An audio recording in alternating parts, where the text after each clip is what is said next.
boys and girls. Welcome to Snack and Story Time with Mrs. Viviano. I hope you guys have your snacks handy and you have some yummy snacks. I'm going to be reading to you today a book called Miss Nelson is Missing. It's by Harry Allard and James Marshall. And since I'm missing from the classroom today, I thought I would like to read this story for you while you eat your snack.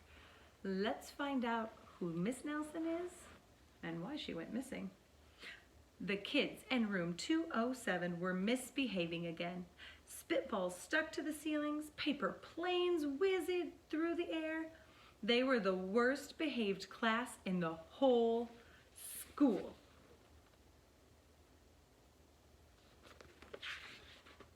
"Now settle down," said Miss Nelson in a sweet voice. But the class would not settle down. They whispered and they giggled, they squirmed and made silly faces.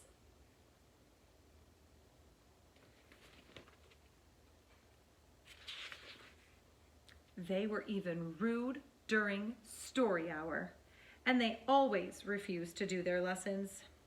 "Something will have to be done," said Miss Nelson.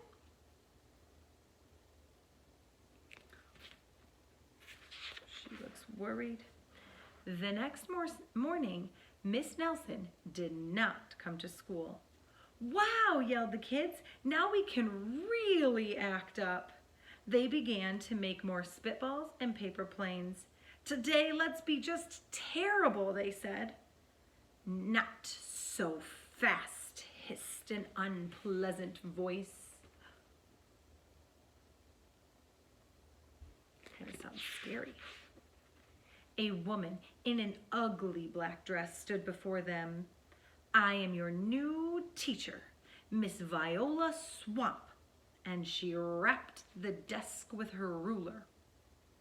"Where's Miss Nelson?" asked the kids. "Never mind that," snapped Miss Swamp. "Open those arithmetic books." Miss Nelson's kids did as they were told. Arithmetic is a fancy word for math. They got to open up those math books. She does not look very happy, does she? They could see that Miss Swamp was a real witch. She meant business. Right away, she put them to work, and she loaded them down with homework. Look at all that homework. Oh my goodness, not a very kind teacher. "We'll have no story hour today," said Miss Swamp. "Keep your mouths shut," said Miss Swamp. "Sit perfectly still," said Miss Swamp. "And if you misbehave, you'll be sorry," said Miss Swamp. The kids in room 207 had never worked so hard. Days went by and there was no sign of Miss Nelson. The kids missed Miss Nelson. I miss Miss Nelson too. "Maybe we should try to find her," they said. Some of them went to the police.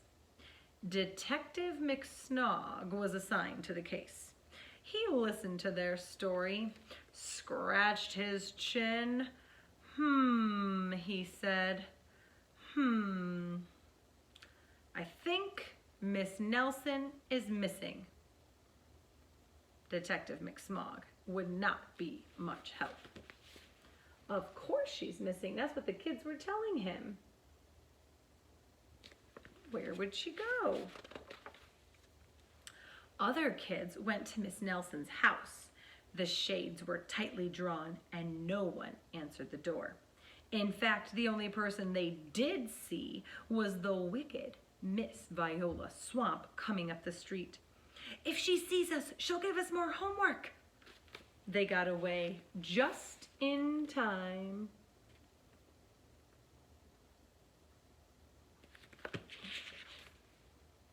Maybe something terrible happened to Miss Nelson. "Maybe she was gobbled up by a shark," said one of the kids. But that didn't seem likely. The sign here says sharks. Very unpleasant. "Maybe Miss Nelson went to Mars," said another kid. But that didn't seem likely either. Mars is a different planet, very far away from Earth, our planet. I know, exclaimed one know-it-all. Maybe Miss Nelson's car was carried off by a swarm of angry butterflies. But that was the least likely of all. You think those butterflies could carry a car away? No. Yeah, not likely. The kids in room 207 became very discouraged. It seemed that Miss Nelson was never coming back, and they would be stuck with Miss Viola Swamp forever. They heard footsteps in the hall.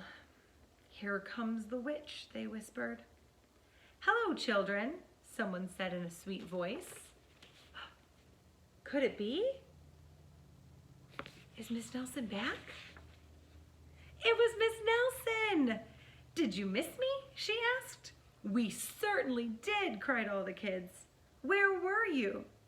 That's my little secret, said Miss Nelson. How about story hour? Oh, yes, cried the kids. Miss Nelson noticed that during story hour, no one was rude or silly. What brought about this lovely change? She asked. That's our little secret, said the kids. Oh, they didn't misbehave for Miss Nelson because they really missed her. Back home, Miss Nelson took off her coat and hung it in the closet, right next to an ugly black dress. When it was time for bed, she sang a little song. I'll never tell, she said to herself with a smile. Oh my goodness, what is she never gonna tell? Did you see that ugly black dress? Was Miss Nelson Miss Viola Swamp? Could it be? Well, I don't know. P.S. Detective McSmog is working on a new case. Guess who he's looking for now? He is now looking for Miss Viola Swamp. Scratching his chin. The end. Boys and girls, did you realize that Miss Nelson dressed up like Miss Viola Swamp? She did. She tricked her students, and did it work? Yes, it sure did. Those kids were so naughty for her at the beginning. And then when Miss Viola Swamp showed up, they didn't mess around. They were good listeners. And then when Miss Nelson came back, they were good to Miss Nelson. Boys and girls, there's rules in the classroom for a reason. So everybody can learn, get along. This is one of my favorite stories to read when I am not in the classroom. I usually have my subs read this, but there are no substitute teachers for you. So I got to. I hope you enjoyed your snack, and I miss you guys, and I will see you tomorrow morning.